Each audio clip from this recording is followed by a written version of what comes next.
Next topic is relation between current and drift velocity. ठीक है, तो इसके लिए हमने क्या किया, एक हमने कंडक्टर ले लिया,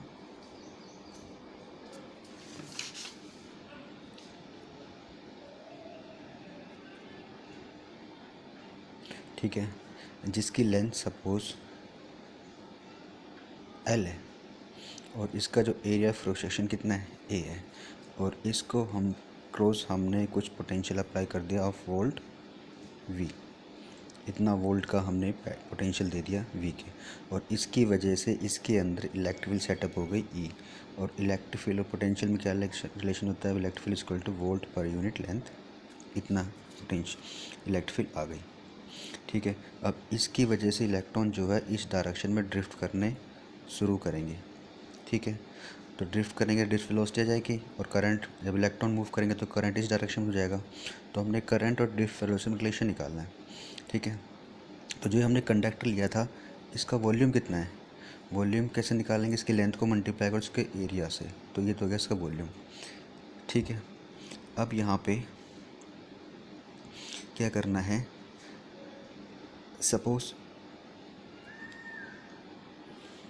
हम ये लेके चल रहे हैं कि n जो है number of electron per unit volume है। ठीक है, तो टोटल नंबर ऑफ इलेक्ट्रॉन्स कितने हो गए, इसके वॉल्यूम से मल्टीप्लाई कर दो, तो हमारे पास टोटल जो इलेक्ट्रॉन है वो कितने हो गए, n और इंटू एल, इतने नंबर ऑफ इलेक्ट्रॉन हो गए हमारे पास। अगर एक इलेक्ट्रॉन के ऊपर चार्ज मेरे पास E है तो इस कंडक्टर पे चार्ज कितने होगा, अगर एक इलेक्ट्रॉन के ऊपर सिंपली अगर एक इलेक्ट्रॉन के ऊपर चार्ज E है तो इस कंडक्टर में कितने चार्ज हो गए, इसके वॉल्यूम से मल्टीप्लाई कर दो, तो मेरे पास ये टोटल चार्ज जो Q है वो आ गई N A L और ये E, इतने चार्ज आ गए। ठीक है, अब जब पोटेंशियल दिया इलेक्ट्रॉन यहाँ से यहाँ तक जाएगा, इलेक्ट्रॉन को यहाँ से यहाँ तक आने में टाइम कितना लगा, टाइम की डेफिनेशन होती है हमारे पास डिस्टेंस अपॉन में स्पीड, स्पीड क्या है इसकी, ड्रिफ्ट वेलोसिटी। ठीक है, now according to the definition of electric current I is equal to q upon में क्या होता है, टी होता है।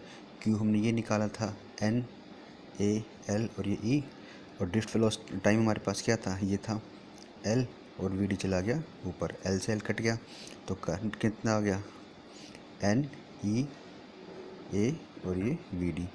ये रिलेशन है मेरे पास करंट और ड्रिफ्ट वेलोसिटी में। यहाँ पे number of electron per unit volume same है, चार्ज सेम होता है, फिक्स होता है सॉरी, और एरिया ऑफ कंडक्टर सेम है, तो ये वेरी कर रहा है।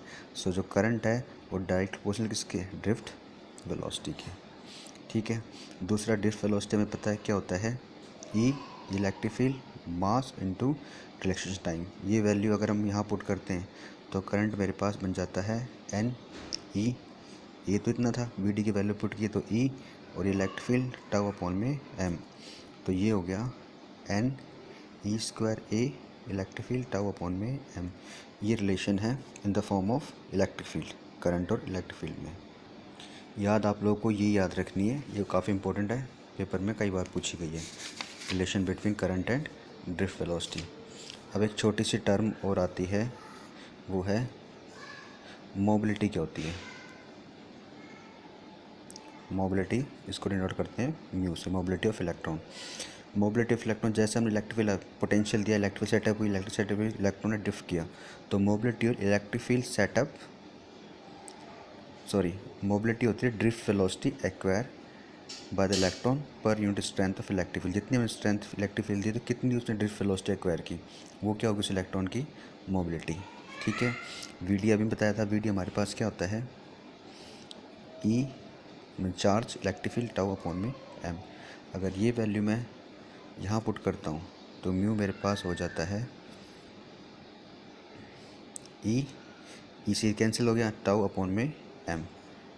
ठीक है, ये जो है मोबिलिटी इन्वर्सली इसके मास, तो जिस चार्ज पार्टिकुलर मास जाता है उसकी मोबिलिटी कम होगी, मतलब मोबिलिटी का अंदर सेंस ये है कि कितनी वो ड्रिफ्ट करता है, कितना मूव करता है, कितनी वेलोसिटी उत्पन्न होती है उसमें डेवलप होती है जब हम उस पर इलेक्ट्रिक फील्ड अप्लाई करते हैं। तो अगर इस पार्टिकल का मास ज़्यादा है तो उसकी जो वेलोसिटी वो क्या जाएगी, कम हो जाएगी। अब मैं इसकी अगर यूनिट की बात करता हूँ, म्यू क्या होता है, वी डी अपॉन में ड्रिफ्ट वेलोसिटी अपॉन में इलेक्ट्रिक फील्ड। वेलोसिटी की यूनिट क्या होती है, मीटर पर सेकेंड। और इलेक्ट्रिक फील्ड की यहाँ से देख लो, इलेक्ट्रिक फील्ड क्या होता है, volt per unit length. Potential per unit length, potential क्या होती है वोल्ट, और लेंथ क्या होती है मीटर। तो ये हमारे पास क्या हो गई, वोल्ट और अपॉन में क्या, मीटर, मीटर चला गया ऊपर, तो ये बन गया मीटर स्क्वायर पर वोल्ट पर सेकंड। ये किसकी यूनिट है, किसकी, मोबिलिटी की। ठीक है, अगला हमारे पास आता है, छोटी सी टर्म और है, वो है करंट डेंसिटी। ये छोटी छोटी टर्म से पूछी जाती है पेपर्स में, जो ऑब्जेक्टिव क्वेश्चन आते हैं उसमें। करंट डेंसिटी को हम रिप्रेजेंट करते हैं जैसे, करंट डेंसिटी होती है amount of current passing per unit area of the conductor. हमने ये कंडक्टर लिया था, तो इसमें पर यूनिट एरिया में कितना करंट पास हो रहा है। ठीक है, और करंट कैसा होना चाहिए, जो कंडक्टर कैसा होना चाहिए, करंट के जस्ट परपेंडिकुलर। तो उसमें से कितना करंट पर यूनिट एरिया पास हो रहा है, वहाँ पे वो क्या होगा, करंट डेंसिटी। ठीक है, तो current density is equal to क्या होता है, करंट को रिप्रेजेंट करते हैं आई से, और पर यूनिट एरिया मीन्स ए। मैंने नोट्स में ऐसे डिनोट कर रखा है, तो सिंपल क्या ले रहा हूँ मैं, एस।